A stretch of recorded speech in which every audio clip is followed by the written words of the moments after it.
Good afternoon, class. So, today I'll be beginning with our paper on Indian writing in English. And the unit that we'll be taking up is on short stories. So, I hope that you've gone through your course content. What is your syllabus? But I'll just have a brief overview of the syllabus with you. So, we have four stories as a part of our syllabus. These are all short stories. So the first story is by R.K. Narayan called A Horse and Two Goats. The second story is by Salman Rushdie. It is called The Free Radio. The third story is by Rohinton Mistry called Swimming Lessons. And the fourth story is by Shashi Deshpande, who is a female writer. And the story is titled The Intrusion. So this is as far as our syllabus for this particular unit is concerned. So I hope you've all heard of the term short story, and we understand that stories have always been a part of human narrative experience. So we all have an inclination to narrativize our experiences through the medium of stories. But what exactly do we mean by short stories? Right? So, given here is the definition of what is a short story. So, the definition says that a short story is a story usually about imaginary characters and events that is short enough to be read from beginning to end without stopping. So, the focus, as you would notice in this particular definition, is that first of all, it is an imaginary tale, it is fictional, right? And then it is about uh, characters. There are multiple characters in a story. Of course, this might change. And then you have the short story generally focusing on a singular event, right? So there are imaginary characters, there are imaginary events that are known as the plot in the story, that is known as the plot in the story. And the focus in a short story particularly is about that it should be brief enough, it should be short enough that it should be read by the reader in only one sitting. Now, Edgar Allan Poe, who was a 19th century poet, is the one who put this idea forth, who emphasized on the idea of brevity and singleness of plot as far as the short story genre is concerned. So, of course, we have had multiple ways of telling the story, right? It is a long standing tradition. But short stories, as we now know them, have largely developed around the 18th and 19th century when we see uh, prose coming in a big way, especially in Europe, and then short story tradition we locate mostly in America. Right. So Edgar Allan Poe, who was a 19th century poet, emphasizes on the idea of brevity, that a short story should be brief, and on the idea of singleness, that it should have only one plot. So then a short story, we said that it has a sequence of events, right? So, whatever is happening in a story is generally characterized by the plot of the story, which basically means what is the sequence of events in the story. Now, within a short story, it is not required that the event always begins at the very beginning. So the action could begin in media res, or as we say, that the action could begin in the middle of the story as well. Of course, since the story is a very brief form, therefore we do not always have the luxury of inviting or going about the story in terms of giving a detailed background, a detailed setting, a detailed character development, which is possible in other forms like the novel. So the novel would have a big background, there would be immense amount of details, but a short story can, because it is a brief form, it is a short form, therefore you do not have the background given in huge detail. It has to be inferred from the story. So whenever you're reading a story, for example, if you've read any story from our course, if you've probably read the story that we'll be beginning with today, which is A Horse and Two Goats, then you would notice that you're given a particular setting, you're given where the story is located, but you have to pick on the details which the writer only hints at. In the novel format, there is, so in the novel format, we have a lot of scope for detailing the background, the atmosphere, the tone, right? And also talking about the character in great detail. But that option is not available due to the brief nature of the short story. So there are three different but related qualities that are identified within the genre of the short story, within the form of the short story. So the first aspect is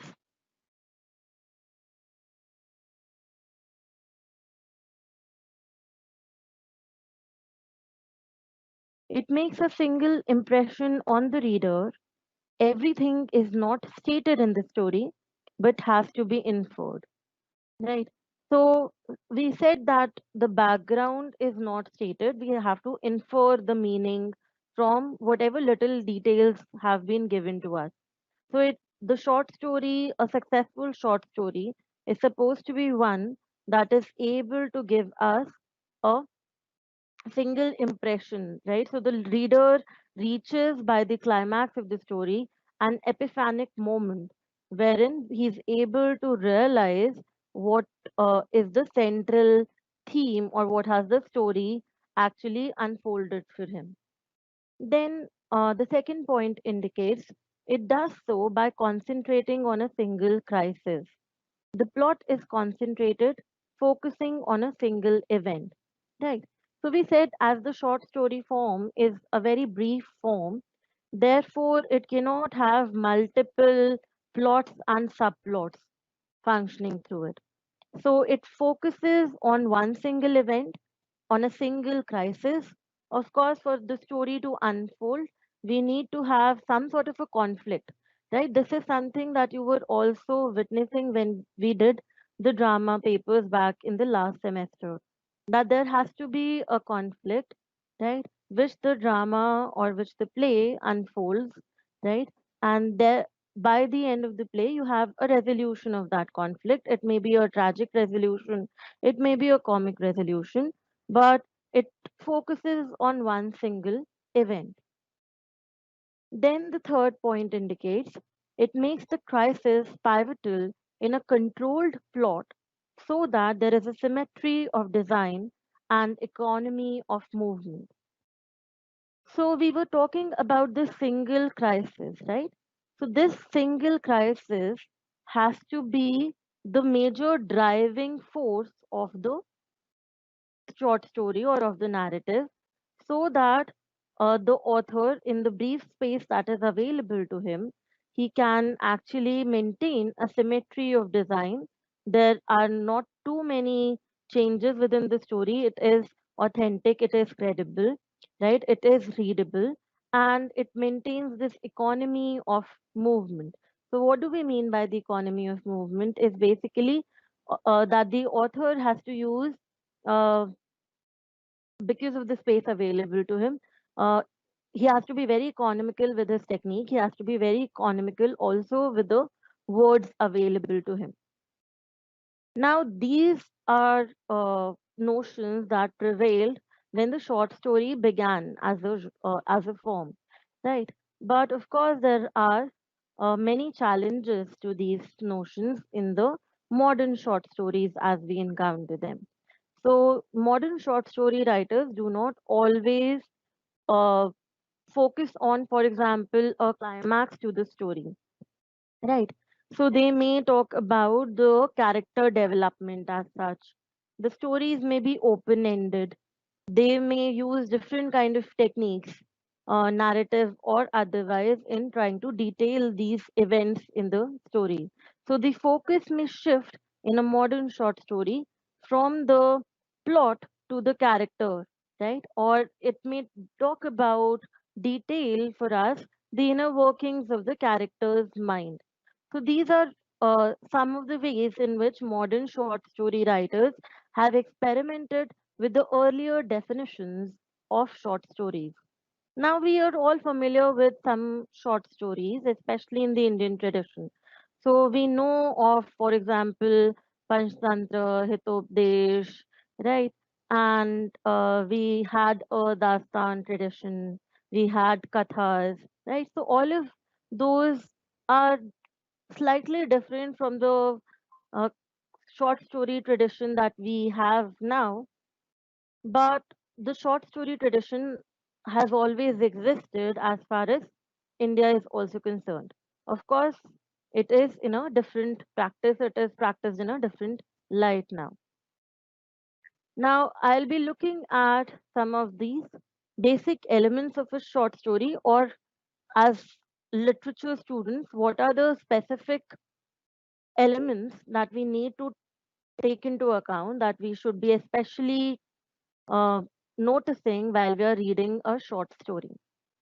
So, the first element here is the plot, right? So, we've been discussing what is the plot, and I said that the plot is basically uh, a sequence of events, right? So, a short story details a sequence of events, and that is what we know as the plot. Of course, the plot cannot exist without the character, which is why plot is also defined by some as character in action. So, whatever is happening to the character during the course of the short story may be defined as the plot. Then we have another thing that we need to take into account, we need to be very careful about, is how has the short story writer done the characterization in the story, right? So we can have ample variety of characters. Of course, in a short story, generally the number of characters is restricted, right? Because whenever you introduce a character in the short story, it becomes very difficult to be detailing or giving adequate space to each and every character in the story, because we do not have that amount of space in a short story. But then it does not mean that only novels can tackle character development in their stories, right? So you can have character development, and you can have both, we as we call flat and round characters. Now, flat and round characters is a term that was given by E.M. Foster, who was a novelist. And what does E.M. Foster mean by flat and round characters? Flat characters are the ones that do not undergo change during the course of the story. So they remain largely the same throughout the story. And the round characters are one with a greater depth, right? And they undergo change within the story. We are presented the inner workings of their mind, and they have some amount of a character development within the brief space of the short story as well, right? Then we look into another important aspect, which is the atmosphere of the short story. So, by atmosphere of the short story, we are looking at a variety of things that shape up the short story. So, it constitutes of the psychological and physical effects essential to the theme of the story, created by setting, which is the place where the story is located, dialogue, and description. So these are some of the elements of the atmosphere. What do we mean by the atmosphere? The psychological effects, right? So the story deals with characters, it deals with the psychology of the characters, the psyche of the characters, and it also deals with, the physical space. So where is the story located? What is the locale? What is the location of the story? Where is the story happening? Right? And all of these is essential to the theme of the story. So, how is the atmosphere of the story built up? It is generally built up by three important aspects or elements of the story, which are the setting, right? So, the place where the story is located, the dialogue. So, you have characters, and the characters speak with each other. It is very important in the short story for establishing a sort of connectivity and authentic experience. And you also have description within the short story. So all of this contributes to the atmosphere within the short story. Then the atmosphere is also built up by the kind of tone that the story uses. So the tone in the story could be ranging from anything from formal to informal, from comic to ironic to tragic, right? So it could be anything, and the writer may shift the tones a little bit also, right? So depending on the kind of story that it is, there is a tone that sets up the mood for the story, that sets up the atmosphere for the story, and it can be also termed into a variety of categories depending on what is the writer trying to talk about, what is the theme of the story. Then another aspect that we need to look in is the symbol, right? So what do we mean by symbol? Symbol is basically something that stands for another thing, right? So uh, it is a it is a representation. So symbol can be defined as uh, that it stands for something else, and we are looking at a figurative meaning then, right? So a symbol is not something literal that is given to us. It does not exactly mean what is said, right? So there is a figurative meaning, there is an added meaning. It means something else, it is saying something else, and it means something else, it stands for something else. For example, if I say that a rose is a symbol of love, right? So it is a symbol. A rose stands for love. So another thing that we need to be cautious about while analyzing a story is to be not evoking symbols or not interpreting symbols when or not evoking interpretive meaning when there is none, right? So a lot of the times what happens is that we start over analyzing within the story. So we have to be very very sure of what is the story saying, and we have to be on guard looking for symbols in the story. Then another important aspect that comes in is the point of view. So what is the point of view from which the story is narrated? All stories, of course, they're written by one author, but they function from a vantage point. So while the author is writing the story, he is incorporating one point of view, or the story may be told from different points of views as well. So we have to be careful in terms of understanding the perspective or the point of view of the short story. So how can we look at various points of view is probably by looking also at the figures of the narrator in the short story. So it could either be a direct narration, it could be a first person narration, where the speaker or where the narrator in the story is narrating his life on his own, or the incident or the event that the story is talking about in his own words, in first person, right? But there may also be instances where we are uh, understanding the story, or we have a third person point of view, or a third person narrator, as we said. Now, this is something that we've discussed sometime or the other, either in your previous semester, or I also discussed it this semester. But then the third person narrator, what is the role of the third person narrator?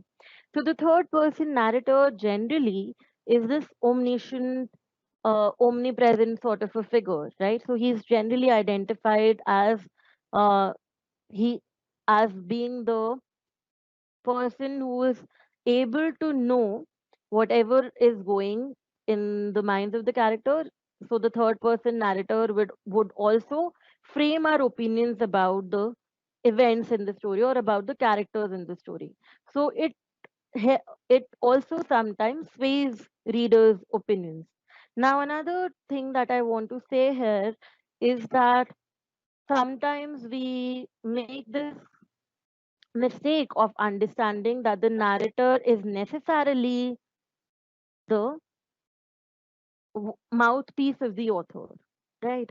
But it is not always the case.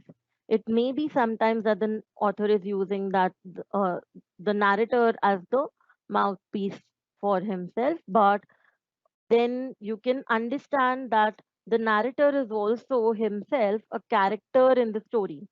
So we have to be cautious of, you know, whether we understand the narrator as the author himself. We should not do that. We should not understand the narrator as the author himself. Okay. Then we look at the last aspect here, which is the theme. So what we also should know while analyzing a story, what is the theme of the story? So the theme of the story is basically a doctrine or a thesis, or something that governs a fictional work. So it incorporates the essential idea within the story, or the ideas within the story, right? And then it helps to convey those ideas, make them persuasive to the reader. So what doctrine or what thesis is incorporated within the fictional narrative, and how is it made persuasive to the reader? So I hope you're clear with this. I can take up a short question session if you have any questions.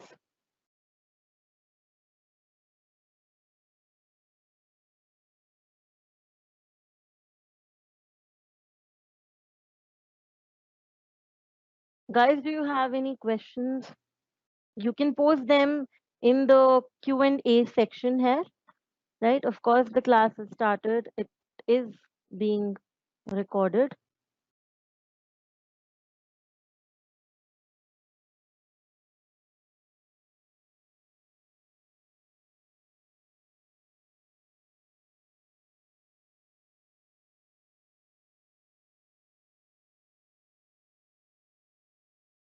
Okay, guys. So, people who've joined in late, I just want to inform that we are going through short stories, right? The unit in Indian writing.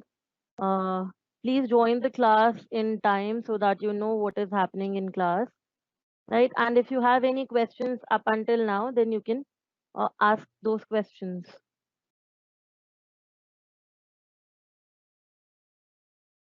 Yeah. So, one of these questions is saying, how are the narrator and the author different? So I'll be answering that question. So the narrator and the author are different in the way that the narrator is supposed to be a character within the story. The narrator is not an autonomous figure. It We generally have this habit of presuming that the narrator is the author.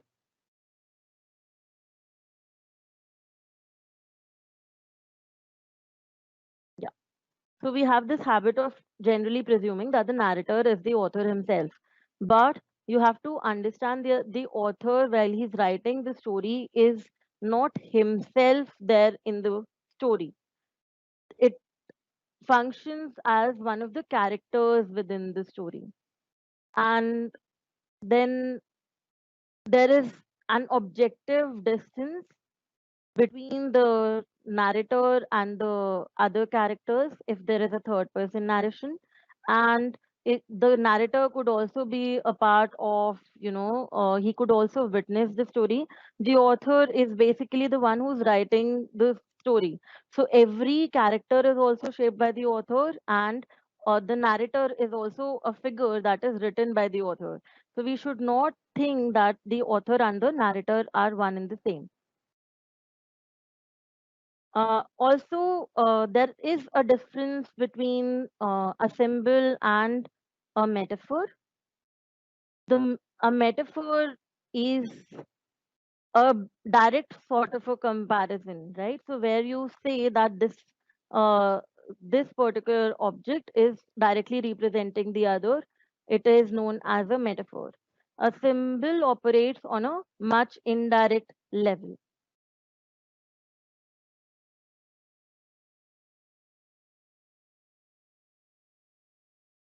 The short story that we'll be beginning with is the first story, which is by R.K. Narayan, and it is a horse and two goats.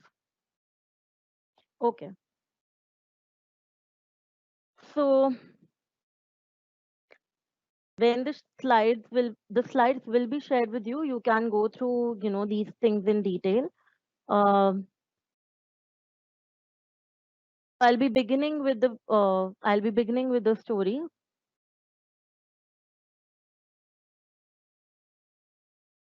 People who joined in late, I cannot be explaining everything again, right? So just to give you a brief pointer, when we say tone, we mean what is the voice, what is the general mood in which the story is being written, right? So it, so the story may be saying something else, the language of the story, how it functions. So it may be saying something else, and it may have another meaning. So that is something that we mean by probably an ironic tone, right? So when we say tone, we mean the kind of language, the kind of expression that the author uses in narrativizing the story. And when we talk about metaphor and plot, we say that they are means to establish this tone in the story. Right. Okay.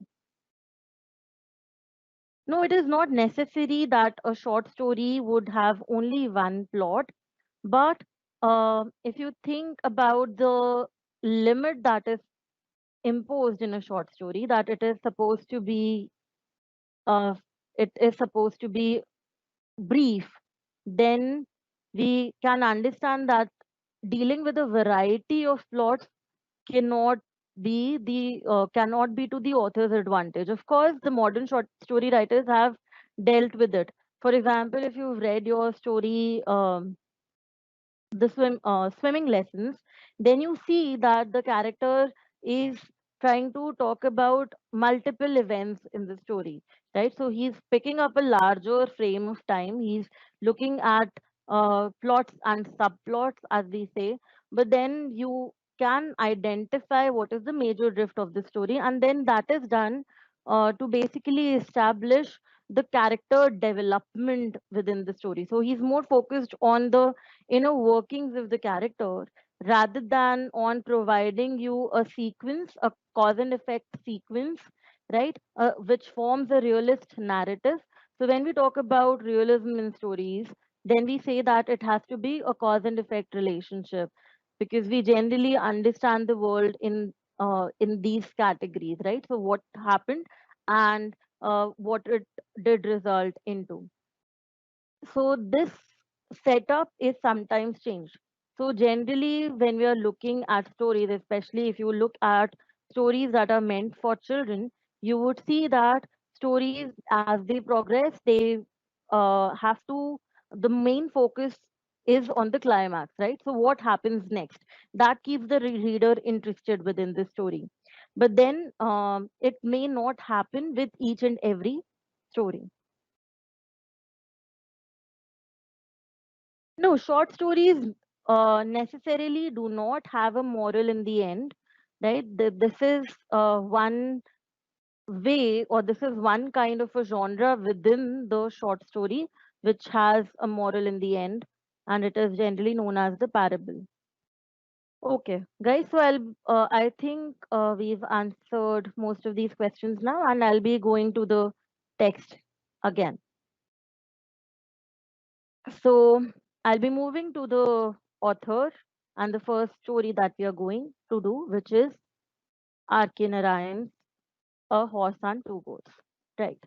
So R.K. Narayan is a figure that you might be familiar with, right? If you have probably his stories are included in in your school textbooks.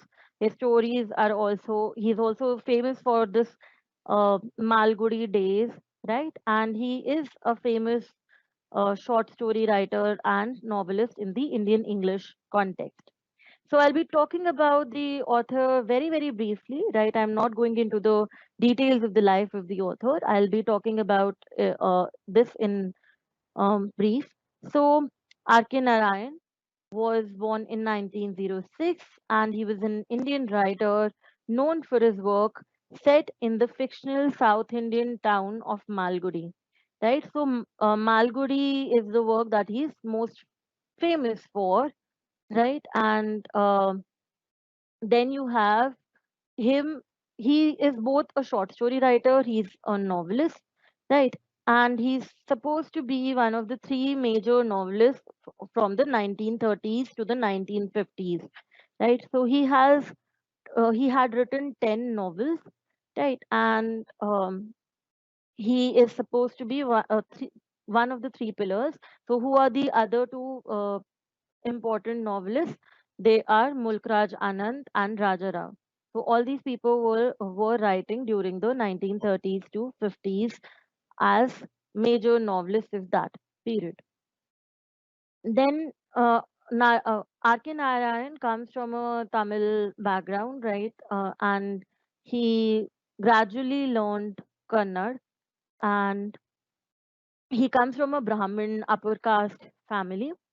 So he does not really in his stories, if you've seen Malgudi Days, or if you know about his stories in a general way also, you might be aware that his stories are very simple, very um, entertaining, very interesting plots. He's famous for interesting and entertaining plots.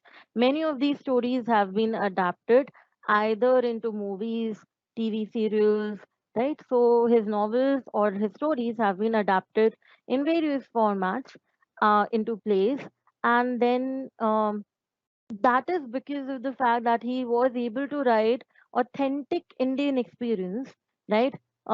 When I say authentic Indian experience, I mean that he was able to write his own experience, right? So the world as he saw it, he did not try to view it from the Western point of view, or he did not try to understand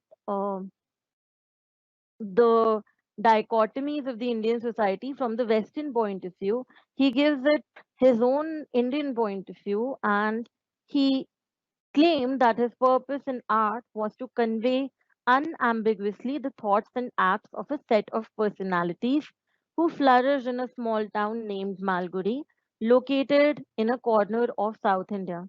So he remains centered around the place that he knows the best, which is South India, and he builds his stories around this fictional town, the small town called Malgudi, or he talks about Indian villages. So all of this he was very, very familiar with in his own life. Therefore, there is a certain element of credibility and authenticity that characterizes his storytelling experience. Now, what are some of the famous works of R.K. Narayan? So The novels that he's most famous for are Swami and Friends. Then you have Waiting for the Mahatma, The Guide, and The Man Eater of Malgudi. So these are some of the very famous novels. Some of them have been adapted into TV serials, some of them have been adapted into movies, right? So The Guide is was adapted into a movie. Now, there, as we said, he is also a short story writer. So these are his short story collections. So the first collection, which came out in 1941, was called Malgudi Days. Then you had Dodo and Other Stories in 1943, Cyclone and Other Stories in 1944, An Astrologer's Day and Other Stories in 1947, Lolly Road and Other Stories in 1956, and A Horse and Two Goats in 1917. So our story, which is also titled A Horse and Two Goats, comes from this particular collection, which was released in 1970. So the volume was first published by Viking Press in 1970, in which the first Indian edition was also brought out. This collection comprises five stories with rich comic characters, right? So this is the remarkable quality of R.K. Narayan's fiction, that he is able to develop these rich comic characters in a very simple, interesting language, right? So his expression is extremely simple. It is sometimes comic, it is sometimes ironic, right? But he maintains a simplicity of expression, of a simplicity of diction and dialogue, and he conveys very powerful, memorable characters based on based on this simplicity of language.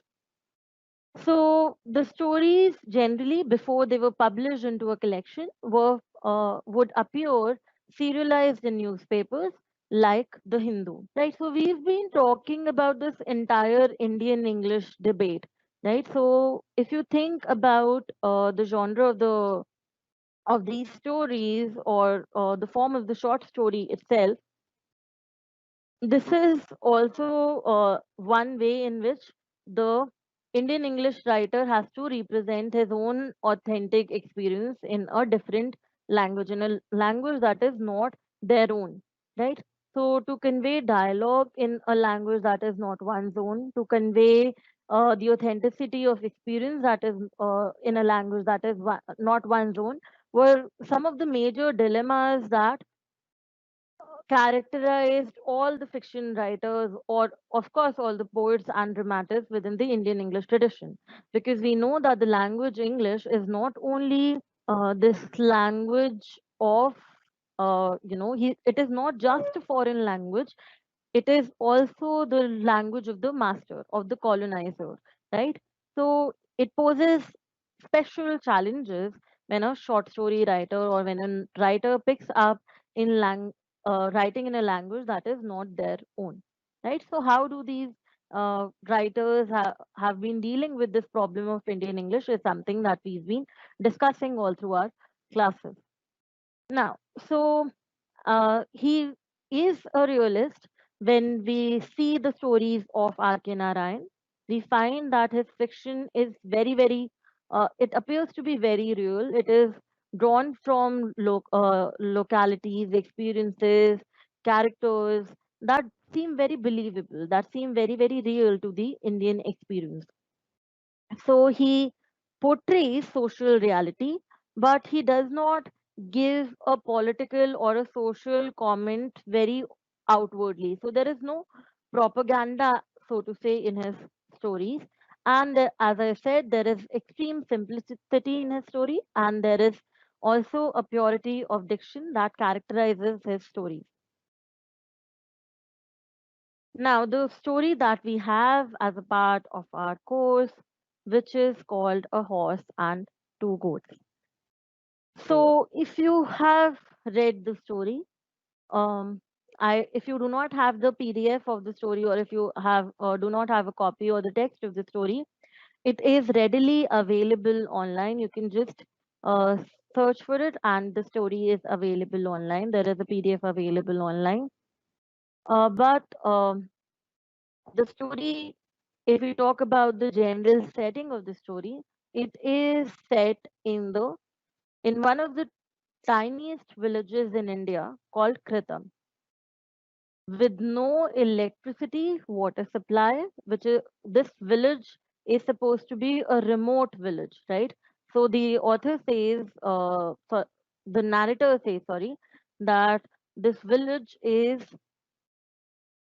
just a dot, just a point on the map of India, right? Out of the 7,000 villages in India, 700,000 villages in India, sorry. This is a this is just a very tiny village, and it has no electricity, it has no water supply. It is uh, it is far from any signs of development, but a highway that passes through, right? So it is located also far from the highway. Now the highway is an important um symbol in the story, so let us remember that.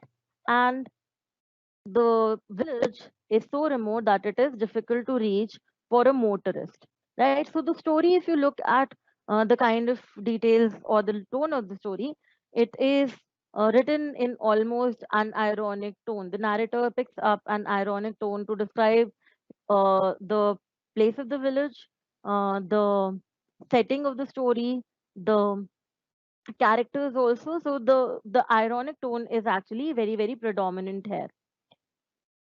So this village is actually called Kritam. Now Kritam is in Tamil stands for crown or coronet, right? And it seems like such an ironic name because it is such a remote, tiny village, and it has no facilities. It has only 30 houses, out of which only one is made of brick, and this house is known as the big house, right? So our main characters or the protagonist, who's called Muni, his wife is sometimes works at the big house. Then all the other houses, out of these 30 houses, only one is made of brick, and all the others are made of bamboo and thatch. The protagonist Muni's house is the last house in the fourth street with fields nearby. So his house is also, like the other houses in the neighborhood, built out of bamboo and thatch, and it is the last house in the fourth street. And then there is a stretch of fields after his house. So now, thinking about this, I'll just briefly go over the plot of the story before I talk about the aspects of setting and the characters per se. But I'll just go through the character list for your reference once. So these are the characters which appear in the story. So the first character is called Muni, right? He is our protagonist in the story. He's the main character in the story, and he's the only named character in the story as well. All other characters we do not have names for. So Muni is an impoverished, old, low caste goat herder or a shepherd. And at one time, Muni, as we come to learn in the story, at one time Muni had a huge flock of sheep and goats, but the herd dwindled, and he says that some pestilence or some disease struck all of his herd, and it he remains only two goats remain with him now. Then as a character, we'll discuss how is he as a character. So we need to remember that he's poor, that he's old, and that he belongs from the lower caste. He's from a low caste, and he's also a shepherd, right? So there is multiple levels of marginality that the character witnesses there, right? Then the red-faced foreigner. So we have a nickname given to us rather than um, rather than the full name of the character, we have a nickname. So this uh, character, who's the foreigner in the story, is called the red-faced foreigner, and he comes from America. So he's an American tourist who lives in the suburbs of Connecticut and commutes to work in the Empire State Building each day, where he works as a prosperous coffee trader. So he's a rich man. He's a tourist. He's an American guy. He works in the Empire State Building, right? And he's a coffee trader, right? So he decides to visit India with his wife Ruth.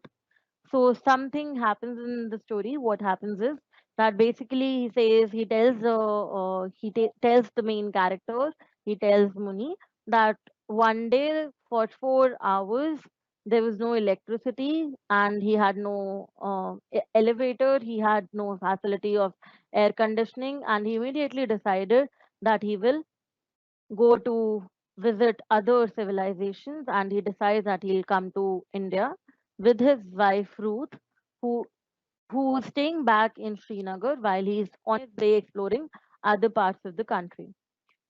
Then we also have Muni's wife. She's also not given a name, and Muni and his wife are a childless couple, right? So that also features as an important note in the story.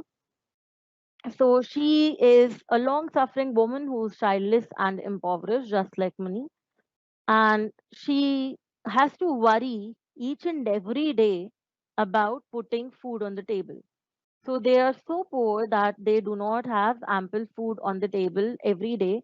And most of the discussions between Muni and his wife center around food, right? How would they manage their meal during the day? So she often goes out and she works in these households. As I was saying, that she sometimes goes to the big house to work there, right? And she performs these odd tasks for uh, for being able to put some money into the house. Then another character that appears in the story is the shopkeeper. So the shopkeeper enjoys engaging in gossip and light-hearted banter, right? So as we already saw that Muni and his wife do not have a lot of money with them and they can hardly manage their meals. So Muni generally goes to the shop, to the nearby shop, to the shopkeeper who's this, who's this light-hearted fellow, who's this jovial fellow. He also comes across as somebody who is pleased with flattery, although not always so. So Muni sometimes tries to flatter him and get borrow some products that he would need for his household activities from the shopkeeper. So the shopkeeper enjoys engaging in light-hearted gossip with the other villagers. Muni uses his knowledge of the shopkeeper's dislike of the village's itinerant postman who cheated the shopkeeper to attempt to manipulate him into getting more products from his shop. So there are two things that Muni uses in order to uh, his get some products from the shop, right, without buying them. So what does he do? Either he would flatter the shopkeeper, say that he has such a nice sense of humor, or he would talk about this story time and again about the postman. So the shopkeeper had been deceived by the postman, and therefore he has uh, a dislike for the postman, which is why he will be pleased when Muni would also talk about the scandal. So the postman is a fellow who keeps traveling from one village or the other based on his profession, and what we are given is that this big scandal that surrounds the postman because his wife had eloped to the city, and the shopkeeper and Muni and the other villagers often gossip about this. Then there are other characters who are mentioned in the story, but they do not appear in the story. So there are some mythological figures from Hindu literature that Muni talks about, such as Kalki and his horse. Now, this horse, as we know that the story is titled A Horse and Two Goats, and if you're familiar with the story, you will be understanding why is the figure of the horse important for the story. Then you have Muni's brother-in-law. Muni's brother-in-law also deceives Muni. He cheats on him. And then you have the butcher who would once, when Muni was in hold of this big herd of sheep, the butcher would come to him and purchase the sheep and the goats from him. Then you have Muni's grandfather mentioned. He also mentions the village priest, and he also makes up this lie about having a daughter, right? So one of these days, when Muni goes to the shopkeeper and he wants to borrow some items, and the shopkeeper you know the shopkeeper is reluctant to give it to him, then Muni says that he'll be able to return his money because his daughter is sending him some money. But of course, as we said, that this is a childless couple. So he's making up all of these stories, he's making up all of these lies in order to be able to get some money and some food from the shopkeeper. Okay, so I'll basically go through the tale once. I'll go through the plot once for your convenience. I hope you've read the story, but we'll just go through a brief overview of the tale. Now, so as we identified that there is this impoverished couple, Muni and his wife, uh, who are the major characters in the story. So Muni is approximately, he does not know his age. So it may be anywhere between 50, 60, right? So the shopkeeper once says that he's 70, but he does not agree to that quite as much. But we see that they're an old couple, and Muni and the wife are always trying to get some food on the table. So the narrative begins when we see that they are talking about food, right? And Muni wants to have something delicious for his dinner tonight.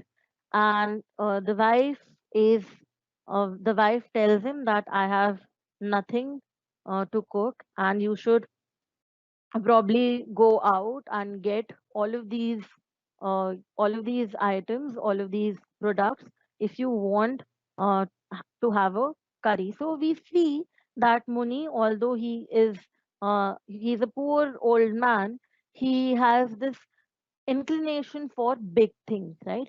So the wife rebukes him and she says that you have only four teeth in your jaw, but your craving is for big things. All right, get the stuff for the sauce and I will prepare it for you. So he generally gets a meal of millet that his wife prepares for him. But he wants to have curry, right? So he says that uh, he asks his wife to prepare it for him, and the wife denies having the material for it. Therefore, she says, you should get all this material, and then I'll be able to cook it for you. So she is highlighting basically that Muni, although he is impoverished, he does not really take it into account. He has a craving for big things. So you see that he's a 50-year-old man, poor. He is then established as somebody um who has lost all of his fortune, right? But still, he wants to have these bigger things in life or the better things in life, right? So then we see that Muni goes to the shop, right?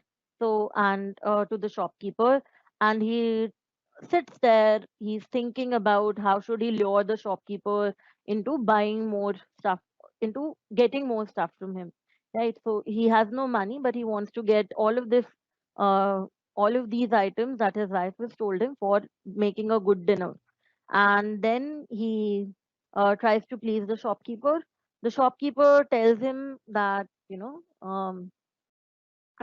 already have pending debt, and I'll not be giving any products to you. So we see that Muni is, engaging with the shopkeeper in trying to get these items, but then the shopkeeper remembers and he says, then Muni is all again making up these lies. So he says that I'll pay you everything, just give me some whatever I need for now. The shopkeeper tells him, how would you be able to pay me? So he says, I have all of these, I have this daughter, and she'll be sending me money next month. And he then says that it is his birthday, right? Next month. And the shopkeeper again challenges this, saying that you only told me that you had your birthday the like 5 weeks ago. So you see that, why have I detailed this event, or why have I detailed this conversation between the shopkeeper and Muni, is to highlight also that that Muni has this taste for the bigger things, and he would cook up lies, he would cook up stories, to be able to get uh, things of his choice. But then, as we see that he's not very aware of his age. So there is a conversation also about how old is he. So Muni says that Muni feels that he should be about 50 years of age, because he calculates his age based on this uh, famine that had come, right? So this big famine, and he uses that to calculate his age. But there have been so many famines in India, and he says that it is very difficult to identify now. So, in this sense, this linear sense of time does not really hold for Muni, right? So please remember this. We'll come back to what do we mean by linear sense of time, and how important or not important it is the for the author, for the character in question.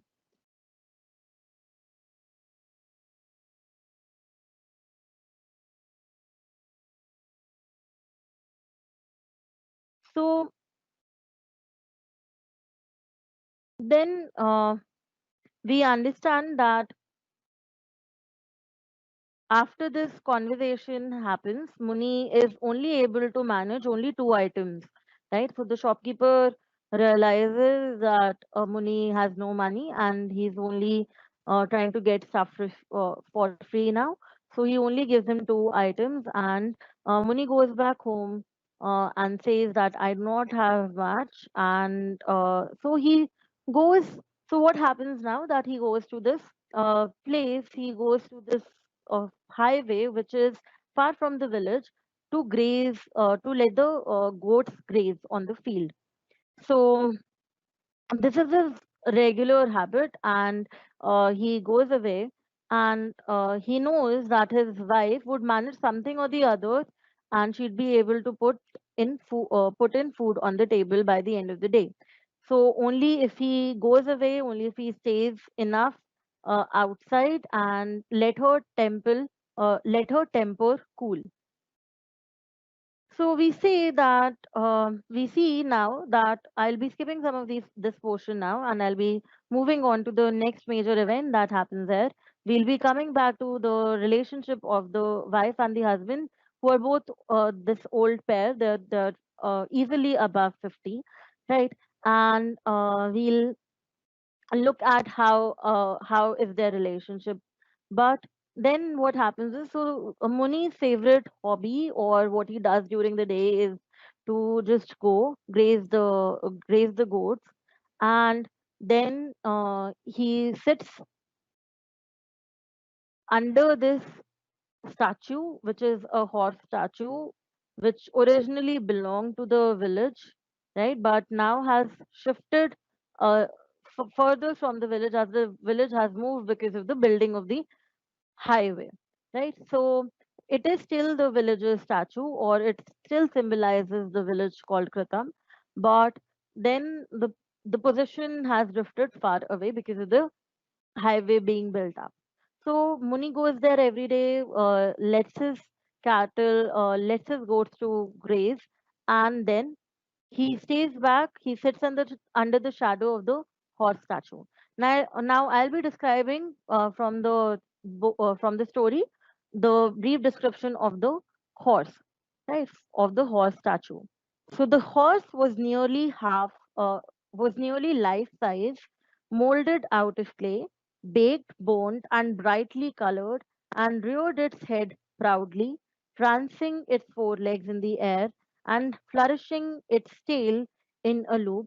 Beside the horse stood a warrior with a kite-like mustachios, bulging eyes, and aquiline nose. Right?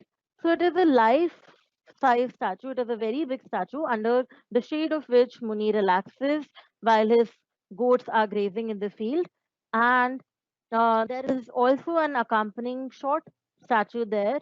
Uh, and this entire figure is supposed to represent the mythological figure of Kalki, who is another avatar of Vishnu, who's according to Indian mythology, Hindu mythology. This avatar or this version that would come at the end of Kali Yuga, and uh, he would you know, after he comes, after the end of Kali Yuga, you will again have the Satyug, right? So, what does Indian mythology focus, or sorry, what does Hindu mythology focus on? It focuses on the cyclical notion of time, right? And this is the cyclical notion of time that Muni also believes in. Then we see that what he does while he's relaxing under the statue is to basically look at the kind of different vehicles that pass through the highway. So he is very much interested in these vehicles. He would see them, and they made him feel like he's a part of the larger world. So he does not really have a feeling of belongingness with his village. Why? Because the village people, after he had lost his fortune, after he had uh, faced this uh, faced this economic crisis, they have kind of made him a subject of mockery. And he says that the villagers are only interested in gossip. They are all um, scoundrels, and therefore he does not really want to talk to them. They are so he's the poorest of them all, of all the villagers that reside in Kritam. He's the poorest of them all, and therefore they look at him with scorn. So he says that since they do not want to look at me, since they do not want to talk to me, I'll also not talk to them. So his only pastime is to watch these vehicles passing by on the highway, and he would then also discuss these. If he sees some new vehicle or if he sees something new happening on the highway, he would come home and he would describe his experiences to his wife. So one day, what happens is that he sees this vehicle passing by, this yellow colored vehicle passing by, and uh, so this and it stops, right? So this red faced foreigner, we said there is a red faced foreigner who's an American guy. So he comes in and he says that he's run out of gas, and uh, Muni is the person that he sees. So he talks with Muni. Now, we have to notice here that one other detail has transpired in between, which is that Muni has been informed by his wife on that particular day that a dead body had been found near the in the village, and it was a mutilated dead body. Therefore, when this red-faced foreigner comes wearing these khaki clothes, then Muni is immediately afraid of him, thinking that he's a member of the police and he's come to arrest him. So Muni is always on his guard while talking to this foreigner. Of course, the man is an American and he speaks in English, right? To also Muni, who, as a lower caste, uneducated guy would not be familiar with English, right? So you see that there is a language barrier between the two characters. Even then, we see that Muni knows two words of English, which are basically yes, no. So when the foreigner comes up to him, asks him questions, he greets him with this greeting which says namaste, right? How do you do? So uh, we also understand this contradiction that namaste is not one greeting that we would find very commonly being spoken by the Tamilians uh, in the South India. Therefore, there is a complete lack of a cultural knowledge between the two characters, right? So this is what is highlighted in the story, that apart from the language barrier that we also have a cultural barrier. We also have a barrier of empathy. We will also notice that, what do I mean by this barrier of empathy? Because both of the characters located in these completely different contexts aren't able to understand each other. They are not able to move past their own experiences, their own prides and prejudices, to be able to understand what the other person is saying, right? So we'll come to that. But now what has happened in the story, we see that the red-faced foreigner comes up to Muni, and he's wearing these khaki clothes. He shows Muni his business card, and Muni thinks that this is probably a warrant to arrest him, and he's all baffled, he's all afraid, and he says, I have done nothing. I do not know of any murderers, or I do not know what has happened. So in our village, things like this do not happen. We have a clean record. It must have happened in the other village, in the neighboring village. So he completely denies having any um, relation with the dead body. Of course, he does not have that relationship either. But we see that he's defined by this fear of of the colonizer and of the higher authorities. So his first impulse, as soon as he sees this red-faced foreigner, is to run away, right? But then he's not able to run away because of his old age, he says, and therefore he stays there. He also thinks that if he runs away, the foreigner or the police, as he's interpreting him to be right at this point, might chase him. So he waits there, and he goes on to have a conversation, whatever conversation that they're having with each other, based in this linguistic and cultural barrier, is a very comic and a very ironic conversation that they have, right? So now Muni replies with just yes and no to the foreigner initially, and these are the two words that he knows. This is all the vocabulary of English that he has. So he then goes on to talk to the foreigner in Tamil, and he goes on to talk about, his village. He talks about his uh, his own innocence as far as the murder is concerned. Then the stranger or the foreigner, he offers him cigarettes, right?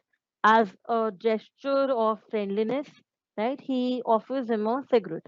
Now, Muni says that he's not had a cigarette for a really long and time and again, what we see happening with Muni is that he's transported back into time, right? He's always thinking of his past experiences.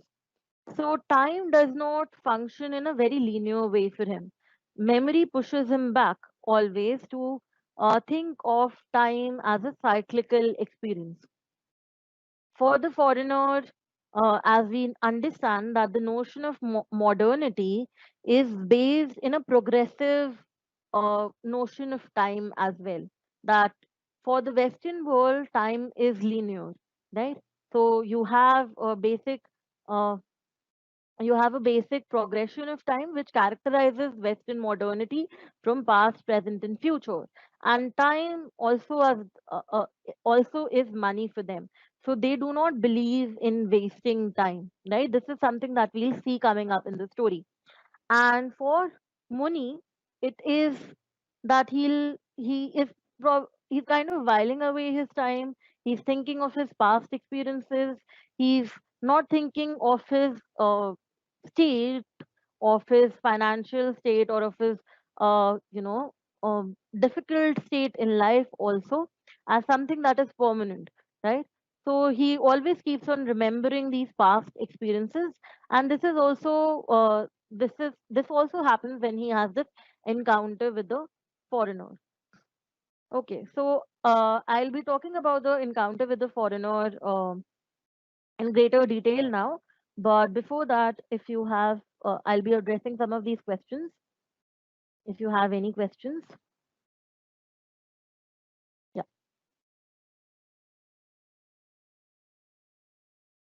you can write down your questions if you have in the question answer block.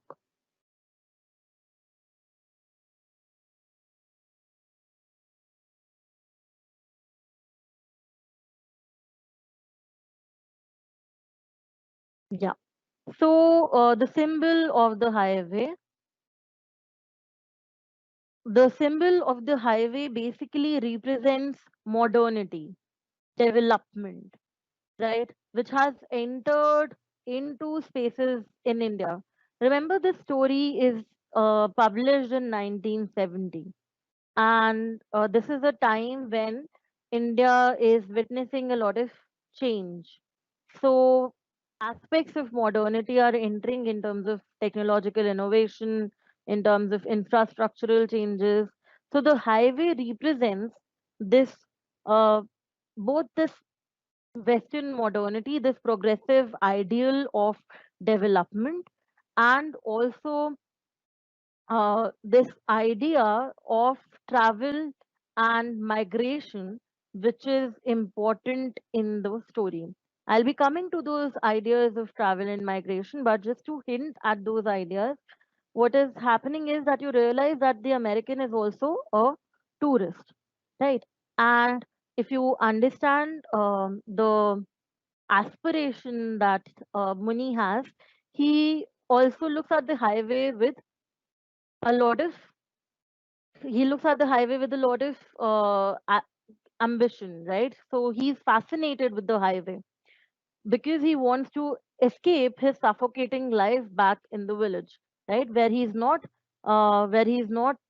praised, where he's not appreciated enough, or where life has become very suffocating for him. So the highway represents their desire for change, their desire for development, right? Then ironies. Um, it is the ironies are mentioned in the story. So the first irony itself is the ironic name of the village. So the village is called Kritam, as we said, and this is ironic because it is a small, tiny space with no sense of richness or a royalty that should belong to a crown, right? And then, if you think about other ironies, you can think that Muni is a very poor fellow, and he has this craving for bigger things in life. He craves the curry, although he cannot uh, manage a meal on his table every day. Okay, so one of the questions is how does Muni's brother-in-law deceived him in the story? It is mentioned in the story. You should read the story carefully.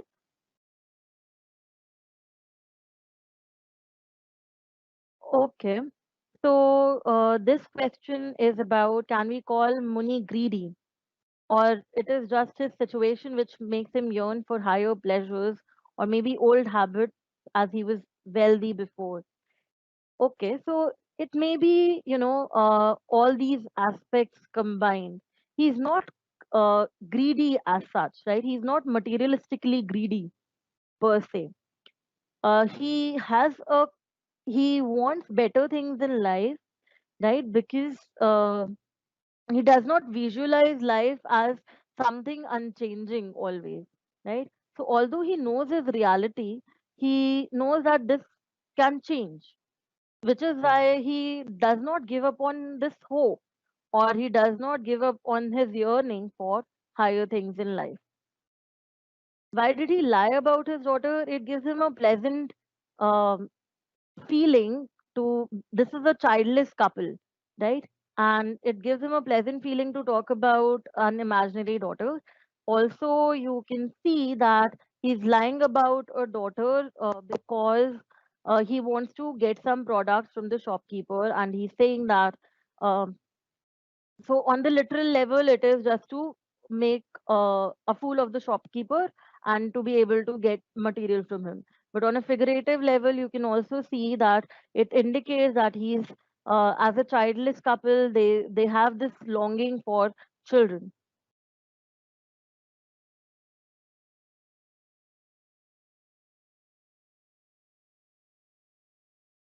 Right. So then the three pillars within Indian novel tradition between the 1930s and 50s, as I said, are Raja Rao, Mulkraj Anand, and R.K. Narayan. I'll be coming to the meaning of the highway in the story again, right, after I finish with the discourse between the two major characters as we define in the story. Right, so I'll go back to the story now, and we can have our question answer session again in some time. Okay, so as we said, now the red-faced foreigner had offered cigarettes to Muni, and Muni identifies it as a pleasant gesture, as a friendly gesture, and therefore he wants to now speak to the foreigner, right? Some of his fear has faded away, but he's still on guard, right? So yet in order to make sure he remained wary, no need to run away from a man who gave him such a potent smoke. So he's so confused, he's so afraid that he first of all blows out the lighter, right? Then Muni shrinks away. He's still afraid, but then there's a conversation ensues after he lights a cigarette and is enjoying his smoke. So he thought that he could only, minimize the trouble that he's facing because he thinks that this is a policeman, and he thinks that it is only possible to minimize the trouble when we see that. When he will be able to talk to the foreigner. So he went talking to him all in chaste Tamil, of course, which is something that the foreigner does not understand at all. Now, this chastity of language is something that he identifies with Kritam, and it is said that one of the famous Tamilian poets called Ayyar was also a product of this village. And then he talks about, these this heritage of the village, and he goes on repeating. For all his dialogues in the beginning are about the fact that he has not done anything, and even if something has been done, the police officer should not worry. We have to remember that the red-faced foreigner is not the police officer, right? He's just an American tourist, but it is the character in question, which is Muni, who thinks that he's a policeman because he's wearing khaki clothes. Okay, so he thinks that the police is out after him, and he can only avoid the situation if he talks to him. So now the foreigner, instead of focusing on other things, is now focusing on um, the on the statue, on the horse statue, really. And he looks at it with this complete exoticization, he marvels at the statue, and he begins asking Muni about the statue. So, but of course, there has been, no communication between them because they do cannot understand each other. So they're trying to speak to each other both in their own languages, which they do not understand. So what happens is now that you have um, the red man. So he makes an important statement. This is something that we need to note, which is I am quoting these lines from the text. So he says, please, please, I will speak slowly. Please try to understand me. Can't you understand even a simple word of English? Everyone in this country seems to know English. I've got along with English everywhere in this country, but you don't speak it. Have you any religious or spiritual scruples for avoiding the English speech? So you understand now that English is the language that uh, we have throughout India. It is spoken throughout India, and the foreigner assumes that this poor guy who's living at this remote village would be able to understand the language and would be able to speak English, right? So he cannot believe because the linguistic hegemony or the power of English is such. It is spoken all over the world. So the foreigner, this assumes that this man should also know English. So he says, okay, he's completely baffled by, this fact that he cannot understand English. And time and again, he'll lose out his patience. He would say, that can I not have, is there nobody who can translate for me? If I speak slowly, syllable by syllable, would you be able to understand me? So all of this continues for the entire duration that he's speaking with him. Time and again, he'll constantly lose his patience, and we have to notice that how he thinks that English is a language that everybody should know, which basically points out to the hegemony of English, and that it has become a lingua franca, a language that connects different cultures, different countries. So then he starts speaking to him slowly, describing the event, and he says that I've come to India to with my wife to visit other cultures, to see other civilizations. Now, this is also ironic because if you see, he's come to India to visit it, to see the other civilizations. Why? First of all, because uh, he had no electricity in America for about 4 hours, which has made him, visit other civilization, visit other countries. And it is also ironic because you see that he does not have that empathy, or he does not have that willingness also to be open minded enough to understand other civilizations. He's not interested in understanding what Muni is trying to say. He's losing his patience time and again. So now what happens is that we have uh, Muni looks reflectively, and he again, so Muni is still trying to be, although he knows nothing of this, he's still, patient with the foreigner. It is a patience which comes from his subordinate position, and it is also a patience that comes from the fact that he belongs to, he has the cyclical notion of time, which allows him this patients as well. So he talks about a lot of these other activities that he's done. He's reminiscing his past with him.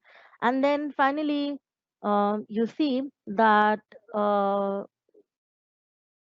the foreigner would again uh, talk about the horse, right? And Muni would then describe the statue, describe the history of the statue, right? So he would talk about the historical and cultural significance of the horse statue. So he says the old man now understood the reference to the horse, thought for a second, and said in his own language, I was an urchin this high when I heard my grandfather explain this horse and warrior, and my grandfather himself was this high when he heard his grandfather, whose grandfather, right? So, this horse statue has been a historical figure, has been a historical statue, has stayed for generations in this village, and we see that the foreigner is intrigued by the statue. But what what does he understand? The foreigner thinks that the statue belongs to Muni. This life-size statue, this big statue, under which Muni rests every day, which belongs to the village, the foreigner comes in and he assumes that it belongs to the Muni, to Muni. And why does he assume that? Because he thinks that since Muni is resting under the shadow of the statue, uh, it is almost like how these other people, how the other shopkeepers in India also lie down or also stretch around their the material that they're selling generally. So he assumes that this is the same case, and the statue, this life-size statue, belongs to this poor old shepherd, right? And he wants to buy the statue from him, right?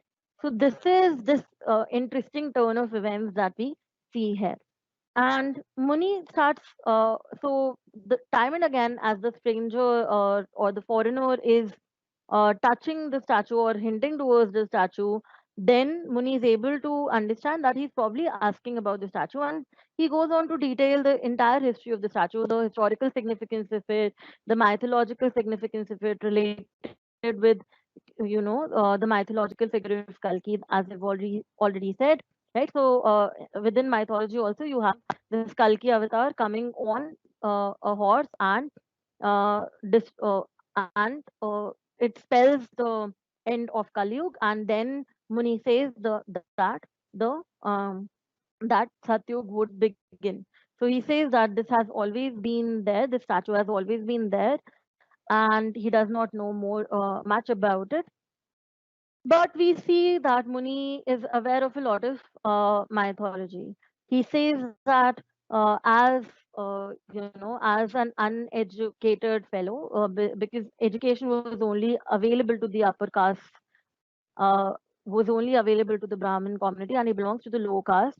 Therefore, he has had no formal education. Also, that as a member of the lower class, he lower caste, he has not much understanding of mythology per se, but he is aware of whatever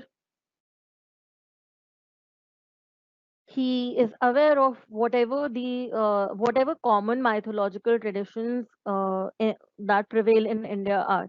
So he would ask the foreigner about, um, for example, has he heard about the Ramayana? Has he heard about these mythological tales?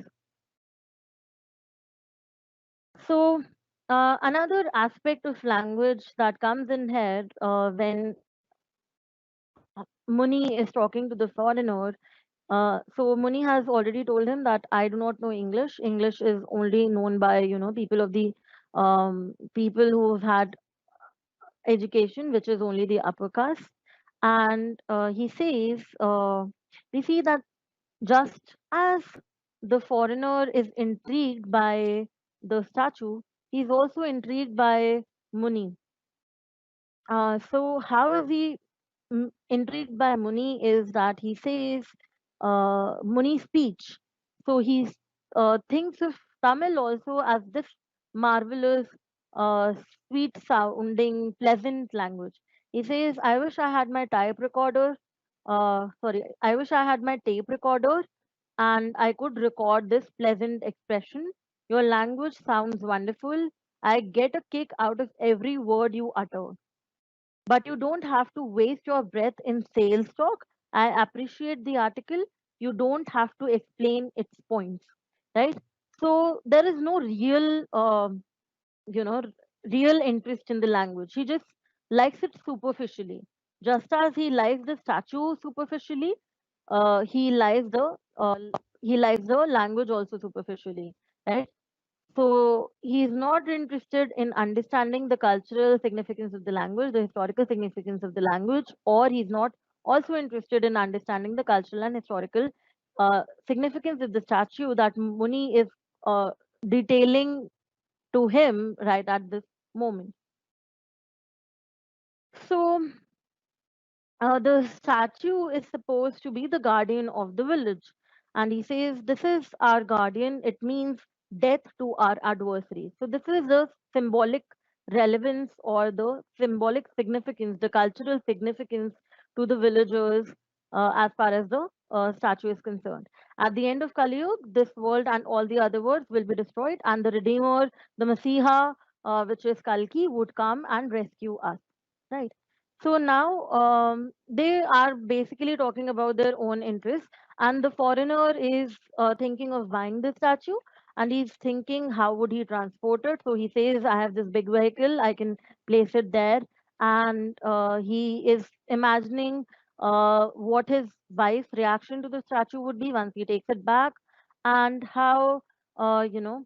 Um, will it be how will it be placed, how would it contribute to his stature, how would it contribute to his status, right? So he's completely concerned about the materialistic possession and possessions, and he's not seeing actually what does the statue mean, right? Or he's not willing to understand also the historical or cultural significance of the statue. So now the he thinks that this business, so he wants to not waste his time anymore, the foreigner, and he says that you need not go on talking about the statue anymore. I understand, I appreciate the product, I want to take it home, and you can just tell me how much should I buy it for. In how much would you For how much would you sell it? So what happens now is that um, we see that he offers Muni some money, right? So he makes a deal and he offers Muni some money. So Muni initially thinks that uh, he is probably, he does not understand why is the stranger offering him money at all, right? And he does not understand those big notes as well. So if you look at at the beginning of the story, it is said that the two goats that he had left uh, were not even worth the rent of half a rupee a month, the big house charge for the use of the pen in their backyard.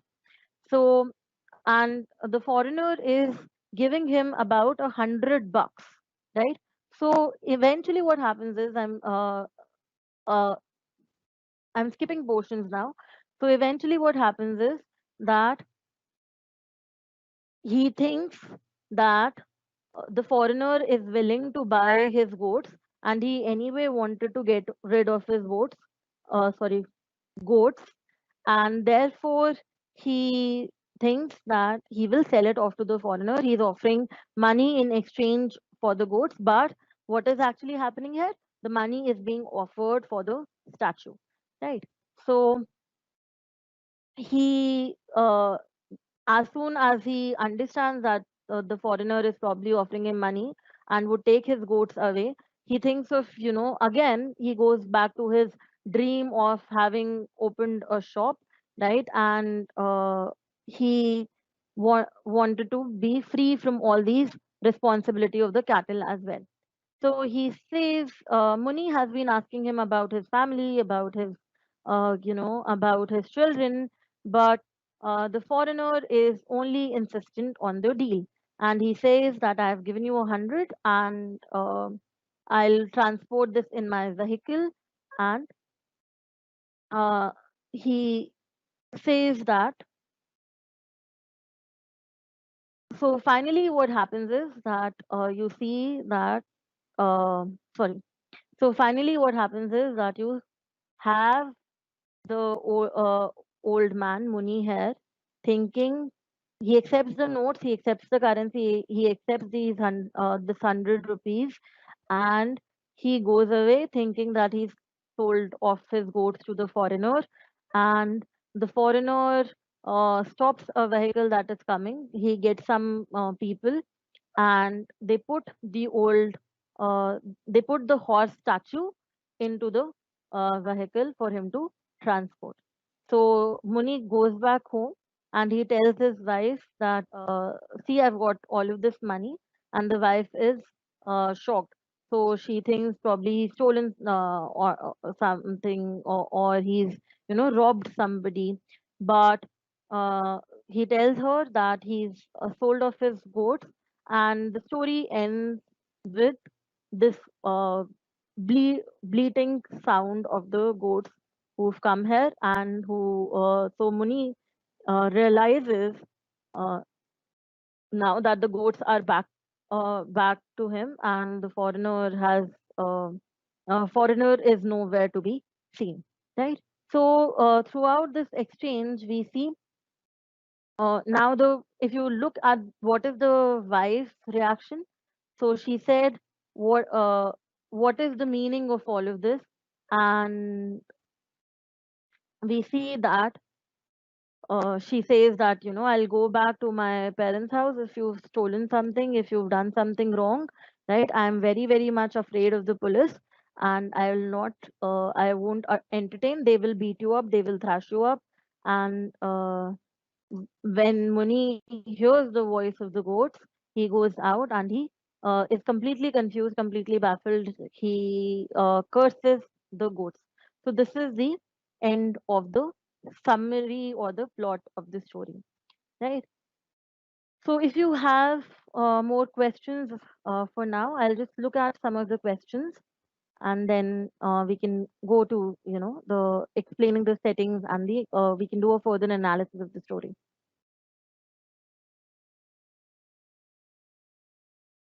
Right. So if you want to ask any questions, you can probably post them in the Q&A session.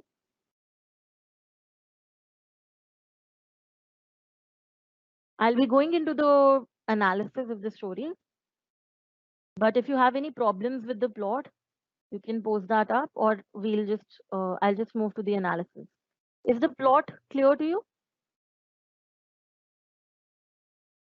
I think the plot should be clear to you, and the story is fairly simple. What has happened is that there is a misunderstanding, there is miscommunication between this old Tamil man called Muni, who owns two goats and who goes to the highway, sits there every day, and one day he encounters this red-faced foreigner, and the foreigner is talking to him, and he is fascinated by this horse statue under which Muni sits, and he thinks that the statue belongs to Muni, and therefore he tries to buy the statue from Muni. There is a misunderstanding, and Muni assumes he's selling his goats to the foreigner, but the foreigner actually has uh, taken the statue away from him, and Muni, by the end of the story, is left with the goats and the money also. So the plot, are you clear with the plot? I'll go back to, just the setting. I think we'll have to continue the story like we'll have to continue the analysis of the story tomorrow.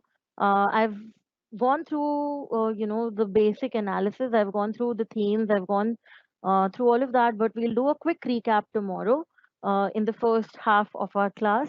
And then I'll be doing the background readings with you guys from the British paper, right? So for now, I'll just be going quickly over the main. Yeah. So somebody has posted a question. Why did he think that the foreigner was interested in buying his goats when he was clearly talking about buying the horse? Um, you see that there has been a complete miscommunication, right? They're not speaking in the same language. So they do not understand each other at all, right? Muni is speaking in Tamil, the foreigner is speaking in English. So they do not know what both of them are talking about. So Muni does not understand that the foreigner is talking about the about or is trying to buy the horse. He's only talking about the horse, or he goes on to talk about the cultural and historical significance of the horse, because he feels that since he's pointing towards the horse statue, so he thinks that he's asking about the statue. He does not know that he's asking about buying the statue. He only thinks that he's asking about what what is the statue standing for? What is it? What does it mean? Right? So he goes on to talk about the relevance. He does not understand that he's willing to buy the statue. And a simple man like him would not imagine that somebody would try to buy a statue which is something of, a cultural historical significance for the entire village itself for generations now, right? So he cannot even imagine that the foreigner would be thinking of buying the statue per se. All right. Okay. So I'll be shifting to the presentation again, and be I'll be quickly looking at some of the points there. And if we need further clarification, we can ask some of the questions in the first half of the class tomorrow. After which I'll be beginning with the background prose readings. I've heard that Calvin and Erasmus has been done already. You've done those with Arunima ma'am, and I'll be taking up the other three remaining essays with you.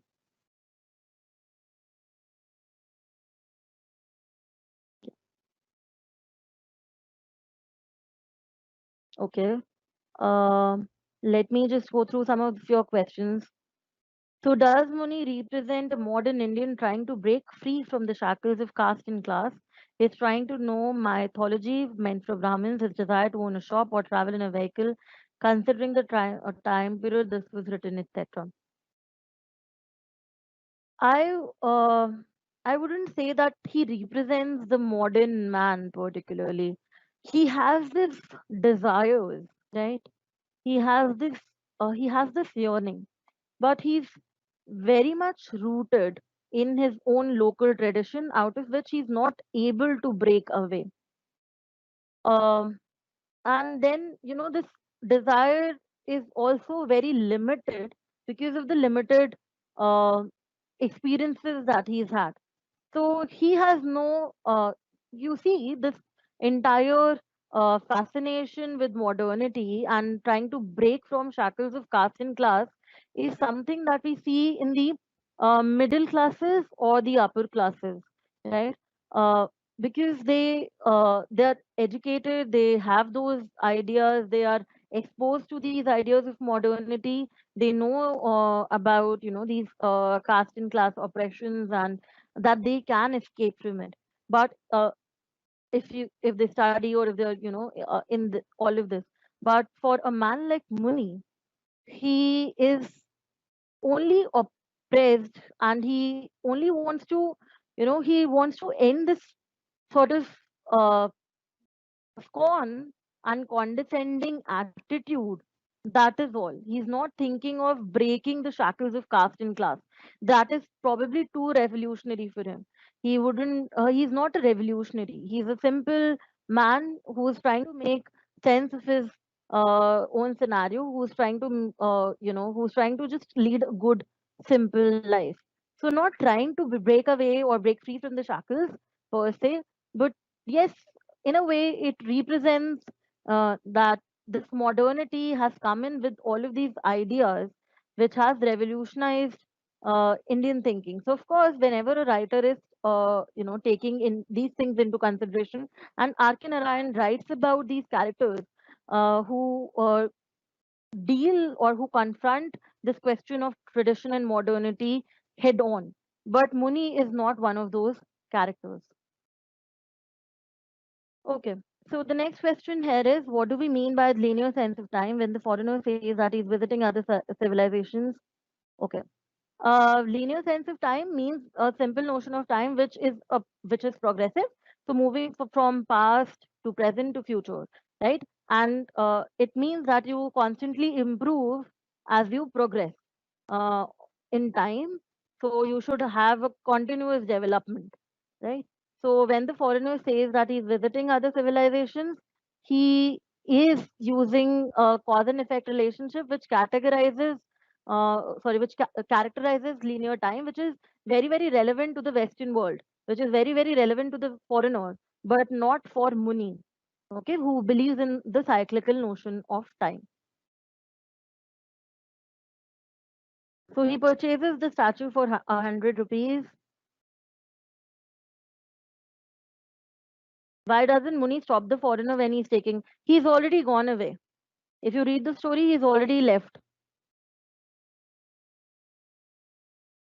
Okay. Yeah. What is the relationship between R.K. Narayan and Graham Greene?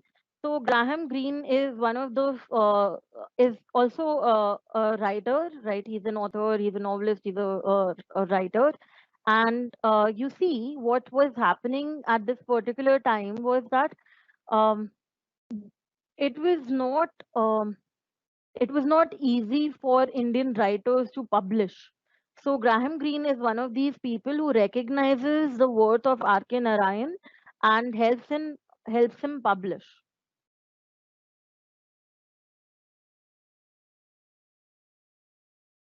He's he does not. So the question is, which is asked here, is that is Muni amused after receiving sense of friendship from the American because he was marginalized by the society? He's not really amused, and he does not really think of it as a gesture of friendship, right? He is always on his guard. Why is he always on his guard? Is because of his negative experiences with colonizers. You have to understand that this is a villager, right? And he is the colonized subject, right? And this man is a colonizer. So there is a continuity of colonialism in form of neo-colonialism. We'll take up that debate tomorrow. But to say that is he amused? He's not amused. Uh, he is more, you know, he's trying to strike up a conversation because of his fear, right? And he thinks that since the foreigner is offering him a cigarette, he relaxes and he starts talking to him. Right? He thinks that he's probably not going to arrest him there and then. Okay, so some of his fear loosens out, but he's not really amused with this gesture of friendship. He does not understand it as a gesture of friendship. Okay.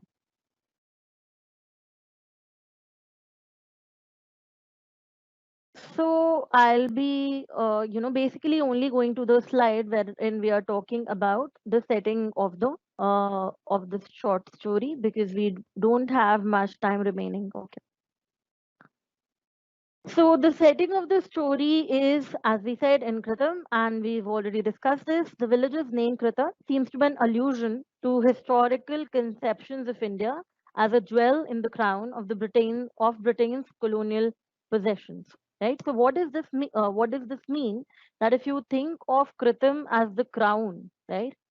So Kritam could stand for India, which is a jewel in the crown of Britain's colonial possessions. Okay. It is surrounded by another village, and Muni keeps telling the American that anything can happen in the neighboring village, not theirs. So he says that. You see that Muni has, different um, notions about his village as well. So he has some. He believes that the villagers are, they do not respect him. They are only interested in gossip. They scorn at him, and they are, people who do not care much. But he also believes that his village has had a clean record. So they wouldn't mutilate a body and kill somebody. So he's also trying to push away all of this uh, sus- suspicion, really, that somebody has from his village, or he himself has killed the man, because initially he believes that the foreigner has come to arrest him. Then the highway and Muni's fascination with vehicles passing by represents the mark of modernity and the passage where Muni wants to escape from his suffocating village life. Right? So this is the basic um, symbolic meaning of the highway. It represents linearity of time. It represents what Western modernity. It represents also this desire of Muni, because he looks at the highway and the vehicles passing by with fascination. So it also represents his desire to be able to escape from his suffocating life back in the village. Right. So I'll be discussing some of the like probably the first of these important points, and we can pick it up later tomorrow. So Muni draws an unintentional contrast between himself and the shopkeeper who are stuck in their tiny village, and the postman who is able to escape the censure of other villagers because he must travel for his job. Right. So if you think about it, Muni is constantly using the story of of the postman. Right. He tells the story. He knows that the story has a relevance for the shopkeeper. He knows also that this story has a relevance for uh, the American, right? Why does it have a relevance for the American? Because he is just trying to say that he's only trying to uh, highlight whatever happens in this village. So this village is not limited, but it has a shopkeeper, and he makes a snide remark also. If you've read the story, Muni makes this snide remark, condescending remark about women. So based on the short anecdote of the um, postman. So we know that the postman's wife had eloped. So he says that I think wives should always be watched, right? You should always keep a watch on your wife. Uh, so this is something that we see here, and the postman is able to escape the censure. So he is able to escape the scorn of the villagers. He is able to escape the condescending looks of the villagers. Why? Because um, he travels continuously. But the shopkeeper and Muni have no means of travel. They have to live in the same village night and day, and they have to bear the scorn. They have to live with the condescending looks and remarks of the villagers.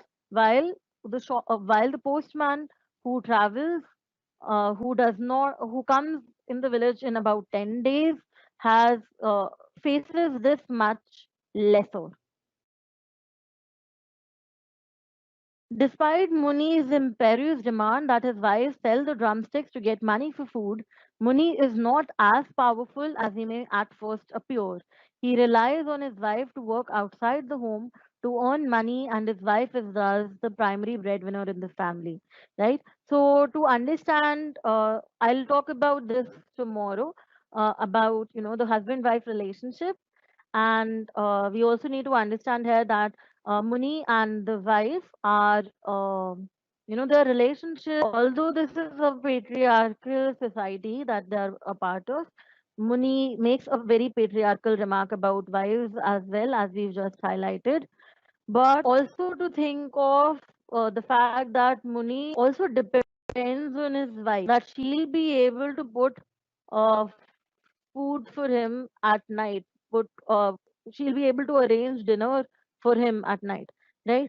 Because she'll work in the big house, or she'll, do something or the other, and she'll be able to give the old man some food to eat. So he is not the quintessential breadwinner of the family. It is actually the wife who holds this upper hand, who is the breadwinner of the family, who's able to put food on the table by the day's end. In Muni's journey through the village, he is unwilling to engage with the small minded and judgmental neighbors and seems to hold his breath until he can experience the freeing atmosphere of the highway, right? So, the highway, as we say, connects Muni to the larger world.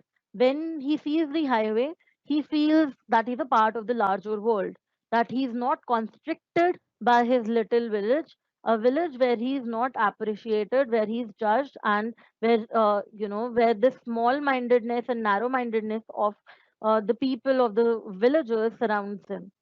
So when Muni arrives at his favorite spot, his mood improves and perspective shifts, reflecting his ambitions to see beyond the confines of the suffocating world of his tiny village. So, right, so this is again in respect to the highway. Now, I hope you've understood the significance of the highway, the significance of the statue. We'll also discuss it tomorrow. So, I'll be going through the remaining 4 slides tomorrow, and then I'll introduce Shashi Deshpande to you. We'll be just going through the story very briefly, and then we'll move on uh, to our background essay. Can we draw a parallel between the narrator and shadow lines and Muni in the story when it comes to memory or recollection and fragmented recollection of events? Um, I I wouldn't say so. Why? Because you see that the narrator in shadow lines um, is first of all, you know, he is living in a very different sort of a reality. He belongs to a very different background, and the kind of memory that Muni has, he has a very cyclical memory, right? And he does not have a fragmented memory at all. He remembers things, he knows his background, but his knowledge is limited, right? His memory is not limited, it is not fragmented, just like the narrator in Shadowlines is. Of course, memory functions as an important trope in Shadowlines. Here, this is just to indicate the cyclical nature of time that Muni has. Okay. Uh, yes, of course, we can see the story in a feminist light. I would like you to probably, think about this, and we'll come to to this issue tomorrow. Okay, guys. So it is 5. We'll end our session for today. I'll see you tomorrow. I'll be finishing with this story. I'll also come to the questions, and then we'll go to the background readings from the British paper. Okay. Thank you so much. I hope you had a good session.